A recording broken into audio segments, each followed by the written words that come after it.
Welcome to Backseat Confessions Podcast.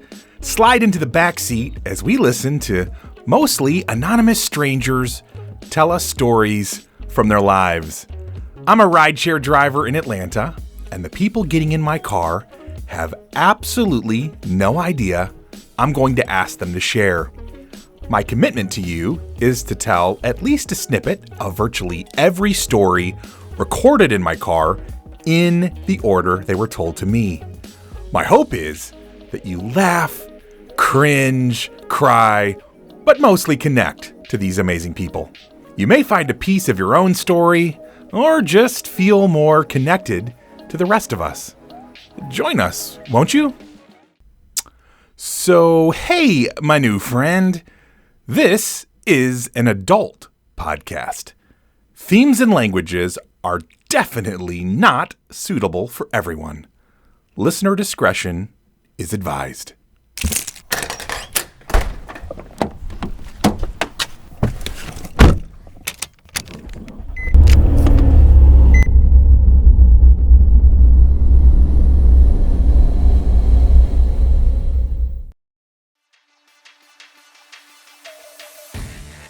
Yeah, it's that time again. Time to venture out into the wilds of the Atlanta streets and see what we can find. I know some say it's a jungle out there, but after putting this episode together, let's just say that my cautious optimism about life has been revalidated. Yeah, revalidated. I'm sure that's a word somewhere, so. Atlanta, I don't care what anybody says about you. You're gonna be just fine.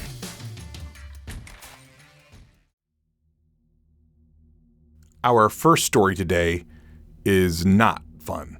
This man finds himself the victim of a crime that continues to affect his life, and it sounds like there are plenty more like him that have been taken advantage of in this way. Story number 69. Sunday, December 13th, 2020, 12:44 a.m.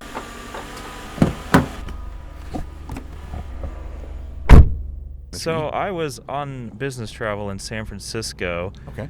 And I happened to be at a bar and met someone who tried to convince me to go with him to a strip club. Nice. And I decided to do it, whatever, night after work, had a few drinks. Yep. Ended up going with him to the strip club, was drugged, and ended up getting stolen $65,000 on my credit cards. And that's kind of ruined part of my life a little bit. Oh my God, dude. And I'm so sorry. Wow. No one believed me on this. And actually, this club, if you look in the news in San Francisco, you will see that they have done this to multiple people. I am not the first person, and they continue to do it. Oh, so you're saying this wasn't a rando in the club? You think this is an inside Oh, I job? think it's 100% that they basically were looking for people by themselves. Wow, dude, that is unbelievable. $65,000 is halfway between a car and an investment property. You are correct about that. God. I did not pay the credit cards, but I've been dealing with that for the last 6 years. That's unbelievable. Wow.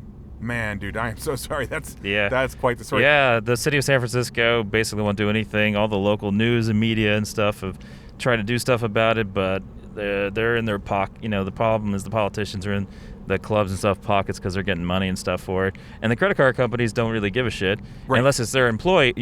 So it's fun. What's funny is one of the credit cards in this situation, one of their VPs was actually same thing happened to them in New York City. Are you serious? Same thing, and guess what? They said, "Oh no, this was completely, it was not his fault or anything." Of course. But it was my fault. But it was their exact the same thing. He was drugged and they stole like his watch and stuff. But no, it was not his fault at all. Nothing happened. Oh my God. Wow. So. Well.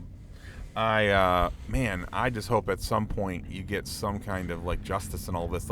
And unfortunately, it may take just a preponderance of other people going through it till there's so many cases where it's okay. And then maybe there could be some retroactive justice for you. But oh man, that's so brutal. I cannot even wrap my mind around that.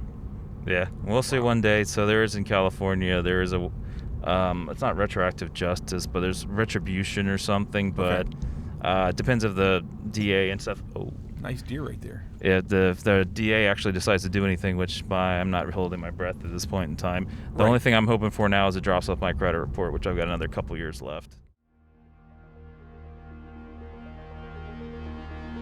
Other than rape, it seems like this kind of crime would just really make you feel violated worse than most. To be drugged and your stuff stolen from you and your credit ruined is just really, really tough.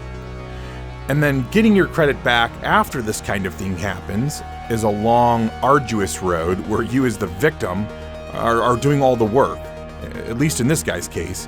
And it doesn't sound like the credit card company or the powers that be are super interested in helping him, because these clubs throw off so much money that, who has the time to worry about one poor schmuck, right? Hey, justice system, let's have a conversation. I think we can do better, huh?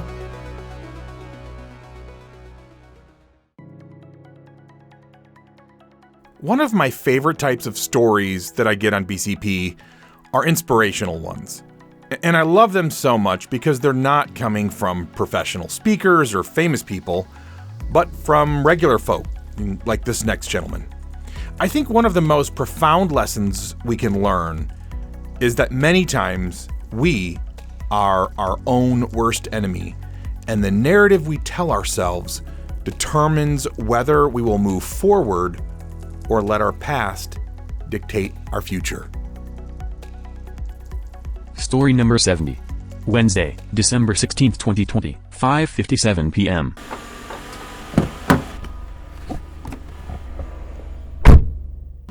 This is the story when I first killed the man. No, Wow. I'm playing. It's like, wow, that went that went south. No, just coming from a single parent home, one sibling, a younger son. Having to be when you become like the man of the household, you kind of lose the father and your older sibling. You got to be by yourself. You just kind of like have to like grasp reality, grasp life, become a man, stuff like that at a young age and stuff. Yeah. And it was interesting, man. It just took me a long, in life where you see stuff happen to you. You kind of like you kind of think about it, see what's going on, and try to like,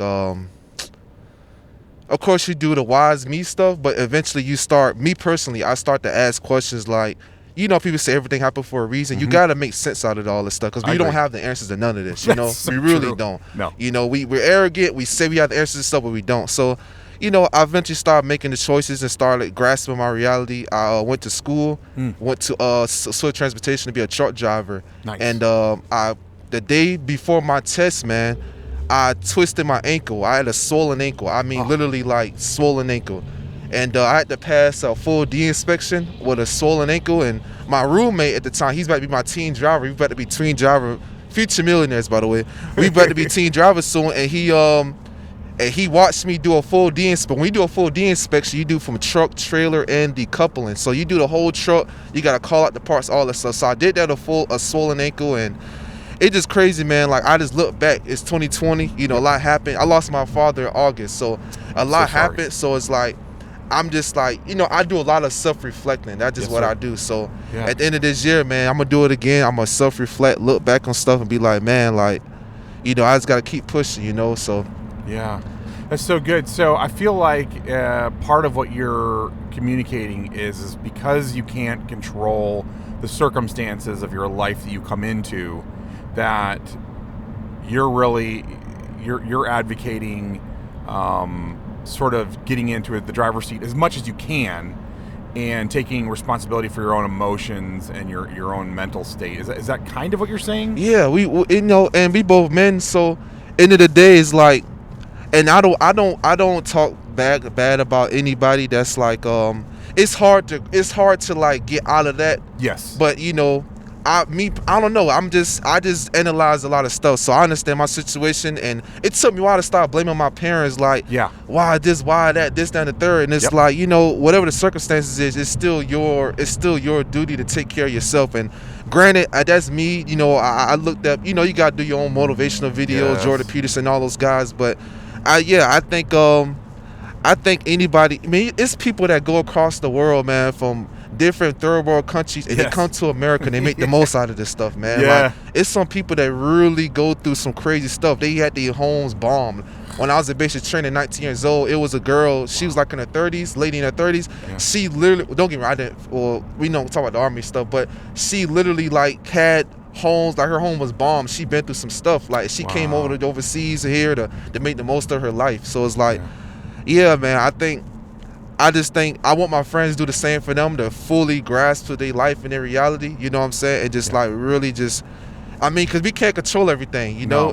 What you can't control, I just think you shouldn't, I don't think you should hurt yourself, you know? Whether that's bad habits, bad decisions, you got to choose what you think is best for you, because if you keep choosing, you know, just, if something bad happened to you, that's just life taking its course. Whether you call it karma, nature, God, universe, whatever people call it, it's gonna happen. But I think you shouldn't hurt yourself, because if it's people outside the world is already trying to do that, you know. So yeah, man, that just been kind of like my life story, like, you know, me just understanding my position in life, continuing the lineage of me by myself, and just trying to like really just take all chances, man. You know, I want to go back to school, man. Like, my friend taught me into going back to school for business and get for finance and stuff. And really, we gonna start a business, you gotta know what you're talking about. Like, it's not easy, man. You know. And I got little cousins that I want to be a good example for. They, one side of on my mom's side, one little cousin lost their dad, the other lost their mom. So it's auntie and uncle gone. You know, it's two cousins gone. So it's like, I'm, you know, when you're at that young age, you want to be like, I want to do this, I want to take care of this, I want to take care of that. But people don't at that age, they don't normally like actually put the action in. But, you know, I'm at the age now where I got the passion to help, and I got the action and understanding to go and make a move to do it, you know. Yeah. That's amazing. First of all, thank you for your service. And then also, I'm really proud of you for just the way you approach life, because I feel like, you know, like you said, you had things go against you that you couldn't control in your upbringing, and you're doing what you can now as a responsible adult to change the direction of your life. And part of what your goals and dreams are is to be able to help inspire people in your family to do the same thing, to pull themselves out of really tough situations. So yeah, that's super inspiring. That's amazing, man. For real. So since I'm gonna be honest, I feel like you got something good going here. I'm gonna be completely honest with you. The reason why I kind of like, I stumbled upon the Army talk, I went into the Army when I was like 18, 19 years old. Yes. And I overthought it.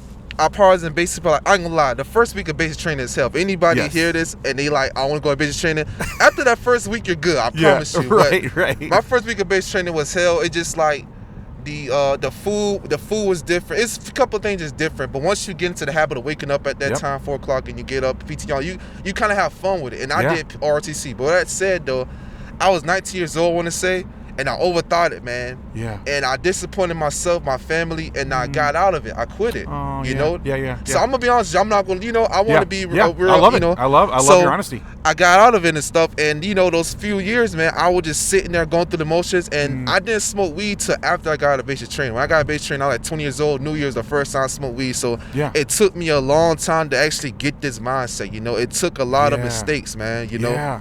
So you basically you got out of the military before the end of your contract, but then in the process of all of that, looking back, kind of like you said, reflecting your life, you've learned some of the hard lessons from that, and you're going forward. You didn't let it defeat you. You didn't let it define you. Yeah. Now I had a lot of like what ifs moments, you know, and then it took me understanding like loss of family members. Like I met my little cousins. I met my older cousin, you know. I miss them, you know, and I met a lot of people throughout my family. I got close to my family, and you just start appreciating what you got going on now, you know. So it's like you gotta make the most of it, and it's like, you know, I'ma still travel, man. You know, I could still travel. I could still meet people. I could still network. I could still enjoy life. I could still get good insurance. You know, you know, whatever it is, you know, whatever the what if moment, you know, I might think about it, but I don't feel bad about it, you know, cause there's literally nothing you can do about it now. It's like that decision is behind you. Exactly. You got to do that. But it's, you know, people, when something happened, we sit there, we play that moment back and forth, and it becomes, So it's a science to that type of stuff too, man. That personality traits and all, it's a science to it. I'll be trying to like understand all that good stuff, Love it. Well, you're a student of life. I feel like one of the most profound things that I ever heard a really wise person say is that life is a journey of learning. That's literally the meaning of life, is to learn. I think it was somebody Oprah interviewed, and they wrote this book called The Road Less Traveled, which I never read, but when she was interviewing him, that was what he said. Like, and he was a deeply spiritual guy. He was a Christian, deeply spiritual guy, but he said the whole purpose to life is to learn. And then there's a saying I love called "You're either winning or you're learning," and I've probably said it a million times. After I heard somebody say it, I was like, that's a really great way. That way you don't always feel like you're losing, right? Mm-hmm. You're either winning or you're learning. And I think we learn more from our mistakes than we do from our wins, right? We feel good in our wins. We love to win, but we actually learn more through the losses. But anyways, man, I appreciate your heart. I appreciate your honesty, your sharing. And I feel like someone's going to listen to this and be somewhere in their journey. Your story is going to like spark something in them. So, man, I appreciate you. That's what I want to be. I want to be the person that when somebody feel bad about their life and their mistakes, I want somebody to look at me and be like, well, at least I'm not that guy. Dude, I've been that. I've been what you just said a million times. That's awesome, bro. That's how I want to be, man, because people feel like their life is just so crumbling. It is hard, man. It's tough, man. But I want people to see, well, at least I'm not that guy, and they could just make some light of it, and they could just whatever helps people, man, just love is law, So I feel like whatever can get somebody just above that next, out of that situation, that mindset, whatever the case may be, man. But love it. Thank you, man. Thank you for sharing your heart. Really appreciate it. Yes, sir. Awesome.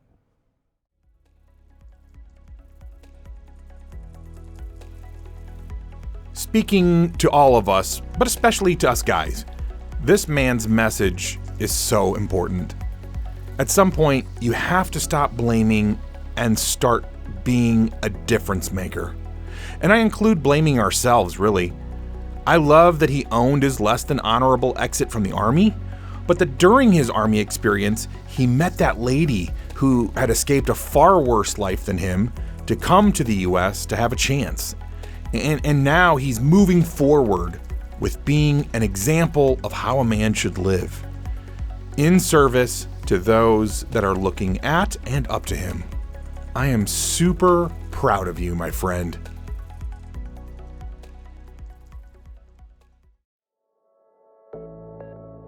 Again, these two stories have a thread, and I'm discovering it with you as I'm putting these stories together long after they were told to me. This gentleman was also in the military earlier in his life and has some inspiring things to say to us. I also love his nomadic spirit. I mean, he doesn't like grass to grow under his feet for too long. Story number 71. Thursday, December 17th, 2020, 9:40 p.m.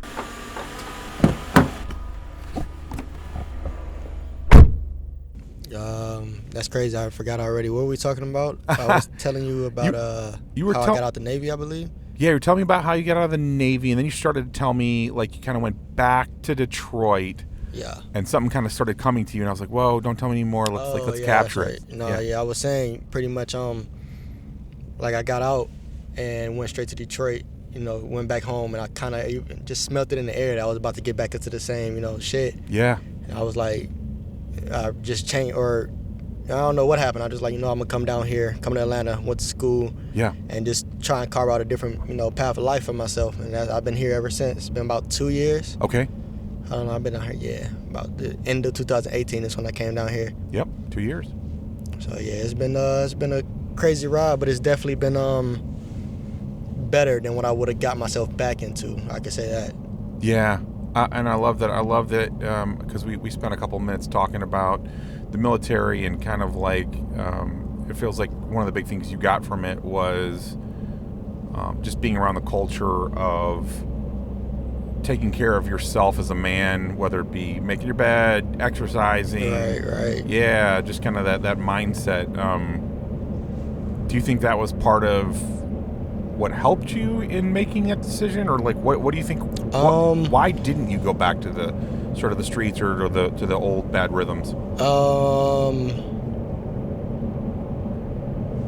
protect? Not really.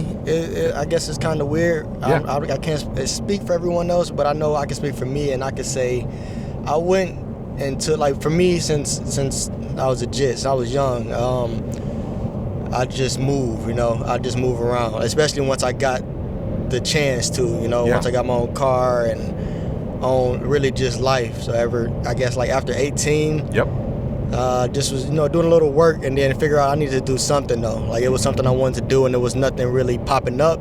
So like I'm gonna just do the military. Did that and loved it, of course. I went everywhere from here to Asia and back. It's been, only place I haven't really been is Africa. Continents would be like Africa and then Russia. That's about it. Everything else has been a blast. Dude, that's so cool. Yeah, that was a fun part of life. But of course, like I said, I can speak for everybody else, but for me, I didn't really take too much of it in. Got it. I didn't. I was just moving by. Moving through the days, and it's not like I wanted to. It's just like, I was young and just doing whatever. I was just having fun and just not really caring about much. Saved up, of course, a little bit, but I, still young. I was blowing it on stupid stuff and could have saved a lot, way more than I, initially had.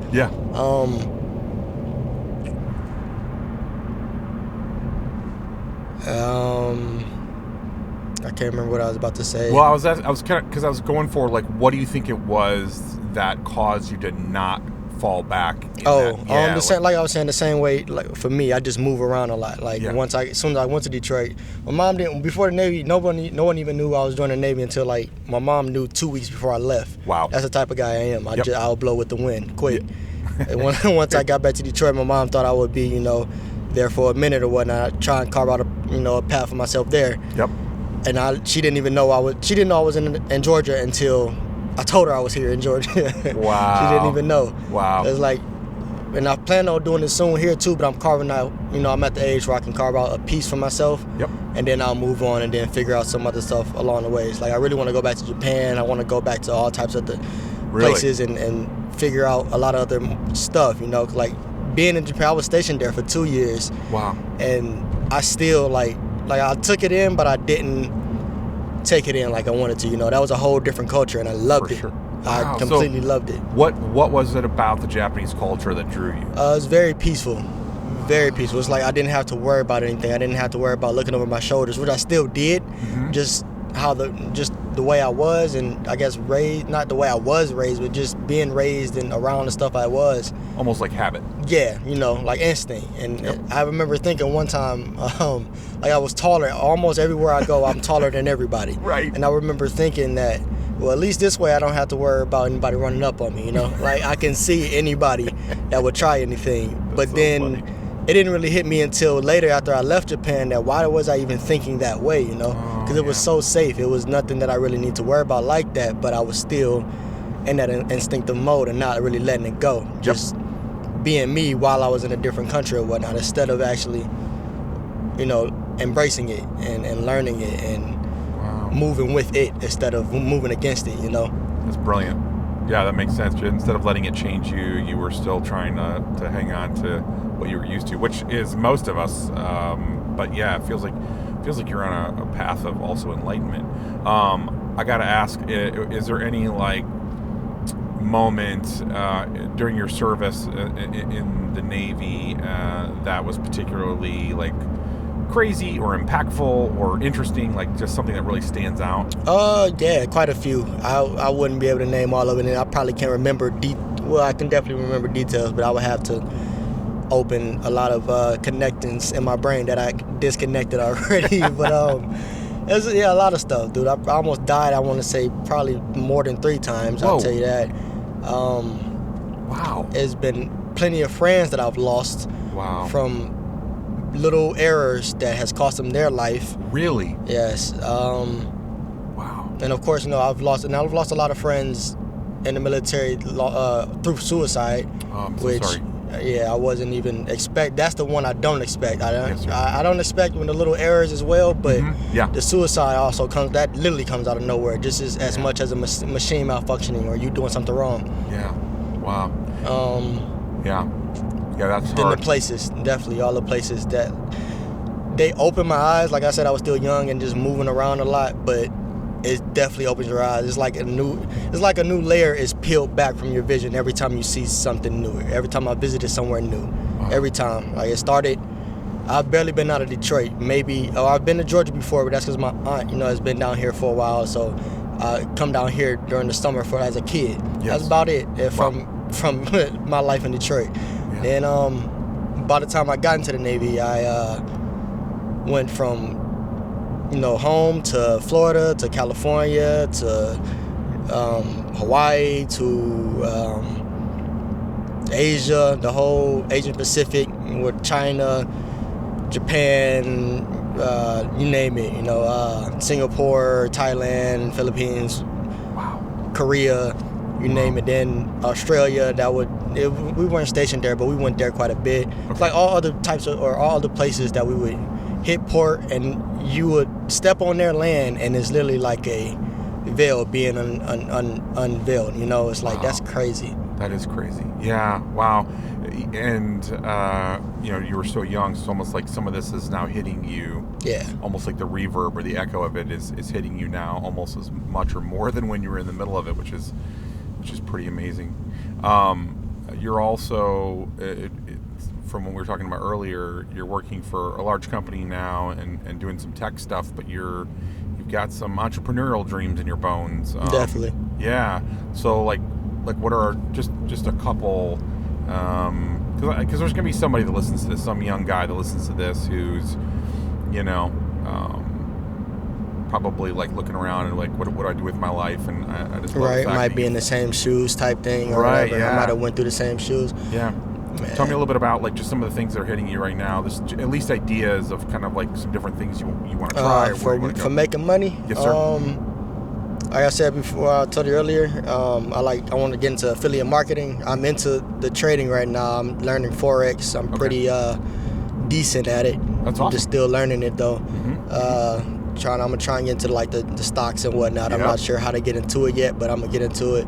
Wholesaling, sooner or later, retail, most definitely. Okay. Wow. Not retail, real estate. Oh, real estate. Oh, yeah, for sure. Definitely not retail. Right. Okay. Yeah. Just little stuff like that, just until I can actually figure out. Like I figured out a bunch of knacks, but I haven't figured out what it is exactly that I want. What do I want to build? I can make the money all the live long day, but what do I want to build? How do I want to go about it? Yeah. And so on and so forth on that. Yeah, I love that because I feel like when you talk about building something, you're starting to get into like, what do you want to build for legacy that goes beyond yourself and even you leave behind generationally, whether it's money and potentially a business or something. So it's really cool just to hear a young man who's like, you've got your head on that way, and it's totally normal to be your age and not be 100% sure what it is you want to build, but at least you want to build something, right? Definitely. I feel like a lot of young people, they don't even know, it doesn't even occur to them, especially young men, they're just like in party mode and they're not even thinking about a career, much less building something. So that's huge, man. No, facts. That's a fact, and I can say that for a fact because I was that fact. Right. It's crazy when you can think back on it. It really is, and I'm almost positive. This is why you're doing what you're doing, because I know you can. You went through, like, trying to read your number, but it's like you went through the times of your life, yep. But you know that you can do something to help those not go through what you went through in your life around those times, because it'd be 10 times easier without the stress and heartache that comes with that other stuff, Yeah, and just for the record, for people listening, I didn't tell you anything about my story. You don't know anything about my crazy story, but yeah, you're dead on. I definitely want to love people well, and I'd love for my story to either, like you said, help people go around some of the stuff that I've done, or if nothing else, stay hopeful when they're in the middle of a bad place. So, right. No, that's very wise, and you're definitely very intuitive young man. That's awesome. I appreciate that. Yeah, for sure. Unless you have anything else, I just appreciate you sharing your heart, your story, and I just wish nothing but the absolute best for you. Oh, I definitely appreciate that too. You don't always get that from a stranger. Yes, sir. I appreciate you, man.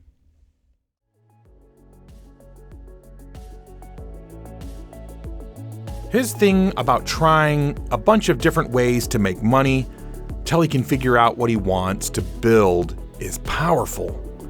I had the sense that he was deep waters and wasn't just building for himself, but eventually wants to build to leave a legacy.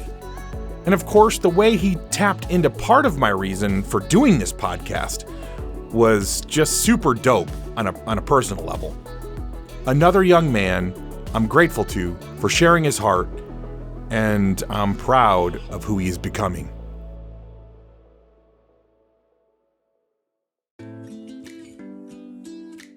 Continuing the streak, this is the third guy in a row that is sharing from his heart something that he hopes will inspire.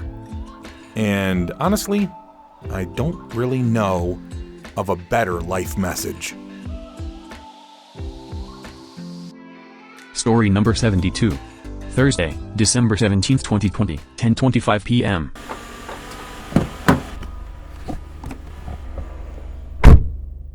Man, I want to speak a little bit about a tragedy I just had a couple days ago, man. It's something that changed my life and woke me up to a lot of different things that's going on in life right now. Wow. Actually, man, I just want everybody to know, like, if you have any people out here that you really, really love, man, make sure you tell them that you love them each and every chance that you get, because you never know when that person may vanish, disappear, lose their life, anything. Yes, sir. But, man, December has been a tough month. You know what I'm saying? I'm really going to label this one of the toughest months of the year. Yeah. And it's crazy because, I don't get a chance to vent much, you know what I'm saying? But, for all the people out there listening, once again, I do want to tell y'all, and I want to encourage you guys to let your loved ones know that you really, truly love them. Yeah. Give them their flowers while they're here. Yeah. Yeah. Another thing, man, what happened was, some real close relative, man, my cousin. Yes, sir. We went high school together, middle school, elementary, sorry for saying it backwards and all, but, the whole school thing, we went through school together. Yeah. He wasn't just basically my cousin. He was more like, a part of me, man. You know what I'm saying? Yes, sir. I don't know how close people are with their peoples out here, but, man, losing someone that's close to you, man, it really hurts. Mm-hmm. And I do want to say, man, I just wish my cousin would have gave me a sign like, yo, I'm about to check out, bro, you know? Sir. Yes, sir. But at the same time, man, it was just amazing that, I saw my cousin live his life to the fullest with no stress, no regrets about nothing. You get what I'm saying? Yes, sir. And I want to admit, I feel guilty of it because he had to drive like an hour and some change away. But the whole thing of it is they made it home. You get what I'm saying? And it's crazy. I don't know what cuz had going on, what he was thinking about, you know what I'm saying? I just know God was with him and whatever he had going on. And, that was his final destination, man. You know what I'm saying? Yeah. Cuz fell asleep behind the wheel and ran into a log truck. You know what I'm saying? That's a real final destination action, man. And it really just changed my life, man. Yeah. You know what I'm saying? Cuz wasn't just so much of a, just a person. It's an undescribed, the person that he is it's amazing. He was an amazing person. Yes, sir. He led his basketball team through high school, 31-0. Didn't lose not one game. Wow. You know what I'm saying? Wow. Yeah. It's crazy because when I looked at him and I saw him on the basketball court, you know what I'm saying? It was like Allen Iverson. I'm gonna be real with you. He was better than Allen Iverson. Wow. And he was just the image of Allen too. You know what I'm saying? But at the same time, man, I know people have a lot of stories out there to tell, you know what I'm saying? I just want to say, and I really, really mean this to y'all, whoever's listening, whoever may hear this message, always and forever, let your people know you love them while they're here, man. Absolutely. That's my story. That's my testimony, man. You know what I'm saying? It feel good to vent without crying for at least for once. Yes, sir. And just want to encourage everybody, man. Let them people know you love them while they're here, man. And one more thing, I love everybody. Yes, sir. You can be 18 or 80, crippled, blind, or crazy. It don't matter. Yeah. You know what I'm saying? Yep. Yellow, green, black, blue, purple, it don't matter. You know what I'm saying? We all people. We all come from not the same womb, but we come from the womb. You get what I'm saying? Yes. We are human. Yeah. We have to treat people like we are humans. You get what I'm saying? And one thing about me, and one thing why I know that I made it out here for so long in these streets, is because I have respect for myself more than anything. When you don't have respect for yourself, how can somebody respect you in anything that you do? Mm-hmm. You get what I'm saying? So like I said, man, I'm going to tap out on this one, man. You know, I'm starting to get a little emotional, y'all out here, but I just want everybody to know, man, let those people let them know you love them while they're here, man. Absolutely. Thank you for sharing, my friend. Yes, sir. Thank you. That's it.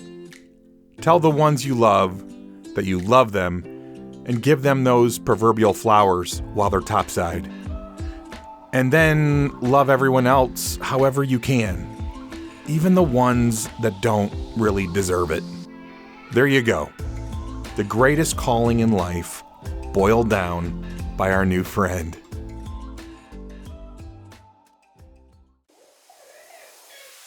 Well, to wind us up for the day, this is the opposite of our last episode where it was all women and then one dude at the end. This has been a guy fest. And we get to the end of it, though, with a pretty lighthearted story from a delightful gal. And I remember she sticks out in my mind because she was pretty short, like under 5 foot, I think. And she was legally blind and just had such a bubbly, joyful spirit about her. Enjoy. Story number 73. Thursday, December 17th, 2020, 11:27 p.m.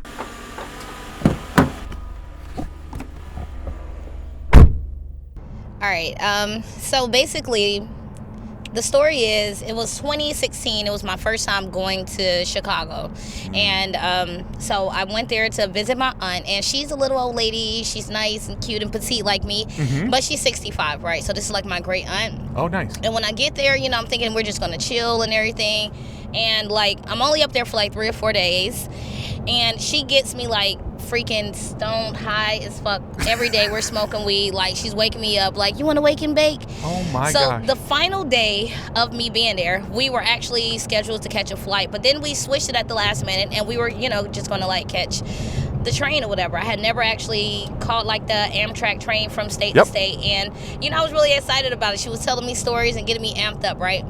So like I said, she's 65, and so she called her other older buddy, you know, to take us to the train station. Yeah.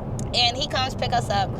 We stop by a liquor store, and he's like passing blunts after blunts. Well, they were joints, not blunts. Yeah. And I'm like, okay, I'm stupid high. We're stupid high. As soon as we get out the car to go to the train station, it's like smoke coming out. And I'm like, wow, this is crazy as hell. Like, these old people are just like smoking me under the table. So we get into the train station, right? First of all, we're so high, like both me and my aunt. We don't know where the hell we're going. I'm legally blind, so I can't see. And we're just like literally, we get there, it's like 5 minutes, maybe like 15 minutes till the train pulls off, right? So we got to check in, but we're just... It's so crazy because we're so little and we have like all this luggage and we're high and we're just like going in circles, like literally. We've had to circle like at least 5 times carrying all this big ass luggage. I know people looking at us like, what the fuck is wrong with them? They're crazy.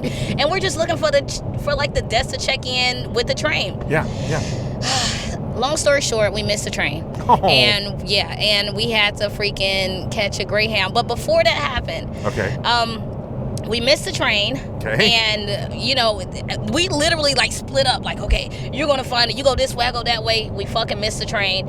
And after we came down, maybe like about 30 minutes later, you know, we don't last that long or whatever, right? After about 30 minutes later, we realized it was right there in front of us between the double doors, like the whole time. We just never walked in there, and it was like, damn. So yeah, and we missed the fucking train. They didn't have another one, and we had to catch a fucking Greyhound. It was horrible. Oh no. It was really horrible. Yeah. That was the most horrible experience that I've ever experienced. So yeah. Yeah, Greyhounds are not known for being the most delightful way to travel, are they? Yeah, it was like really sucky. It really was. Like, it just... So I guess the motto of the story or whatever is just don't smoke right before you got to catch a flight or a train or anything, like really, unless you're going to end up like we did on the Greyhound. And mind you, like I said, we was looking so crazy just trying to carry all the luggage, and it was just like, it was so horrible. But yeah. The more you know. Don't get high right before travel. Check. Okay. Duly noted. And I just love the idea of her surprise by the older folks in her life that have definitely not forgotten how to have a good time. And I actually smoked our rider friend under the table. Good times.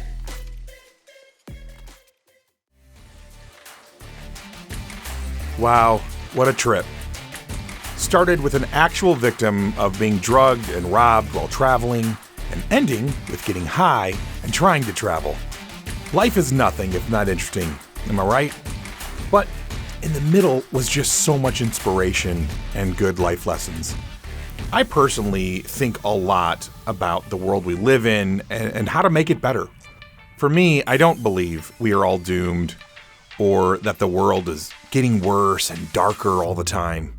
Granted, the environment is probably what we're doing the worst with at the moment, but even that, I believe, is being turned around slowly. The rest, I could use hard statistics to show you that in almost every way, the world is better off now than ever for humanity, but the gentleman sharing today is what really stokes my fire for a better future. When we begin to come alive to our higher purpose and destiny, we really do brighten the world. So that's my takeaway from this episode. Let's keep lifting up the stories and voices of those that are leading with intention and love, and also help whoever we are called to along the way. May you walk in light and love more fully than you ever have. Blessings on you and yours.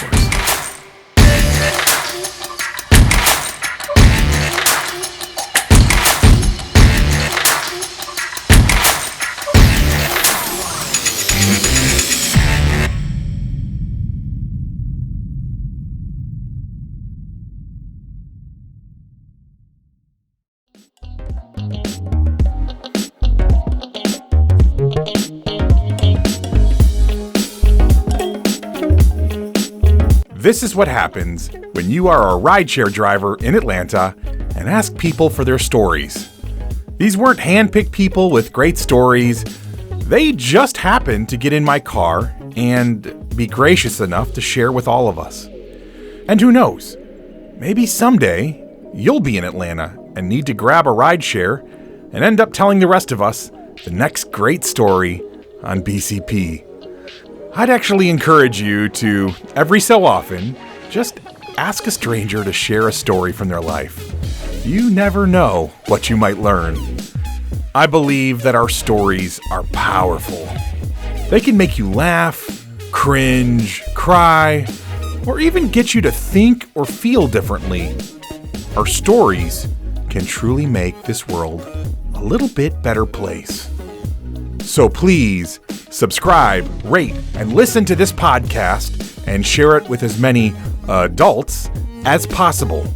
It would mean so much to me.